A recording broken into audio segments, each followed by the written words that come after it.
Vous avez raison, c'est très poli, très élégant de laisser les gens parler jusqu'au bout. En l'occurrence, Mathieu Kassovitz, qui tenait des propos comme hallucinants et assez négationnistes sur le 11 septembre, on aurait souhaité à l'époque... Ne recommencez pas non, mais on aurait souhaité... négationniste qui, en France, a un sens précis, qui est une injure à faire aux gens, et qui envoie les gens en prison. Non, le révisionnisme... Voilà. Non, vous confondez. Donc, attendez, soyez précis. Ou le révisionnisme, oui, négationnisme, non. Non, mais ce sont des nuances qui n'existent que dans votre bouche.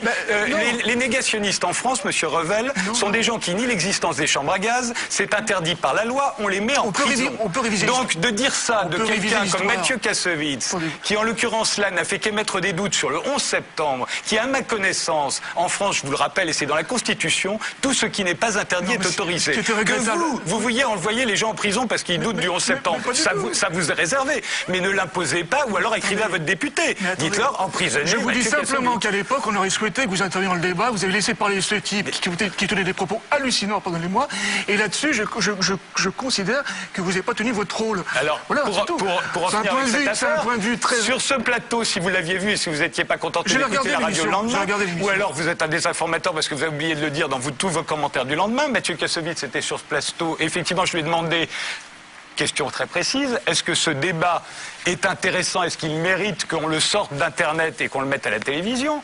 Il a dit, je ne lui ai pas demandé de faire le débat, je lui ai demandé s'il méritait d'être intéressant. Il a dit que personnellement il avait des doutes et que donc, il a expliqué ses doutes et que donc il méritait ce débat d'arriver à la télévision.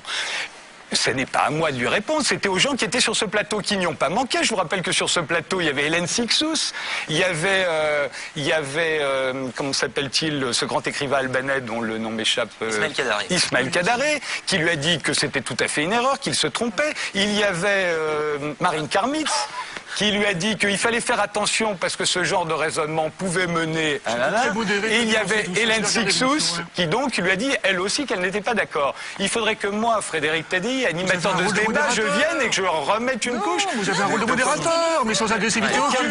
Mais pour contrebalancer, on ne peut pas laisser vous êtes là aussi pour contrebalancer la raison.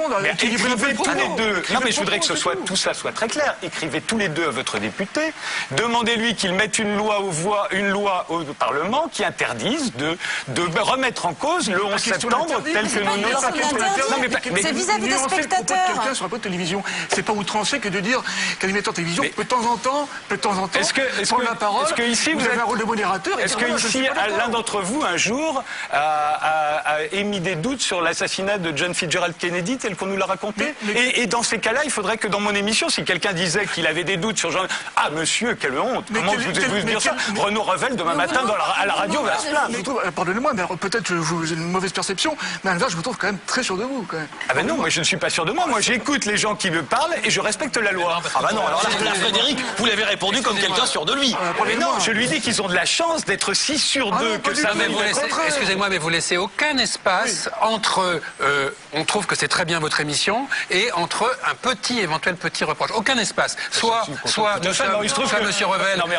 Monsieur Revel est un dictateur qui exige qu'on pense comme lui, d'après votre point de vue, soit on est tous d'accord.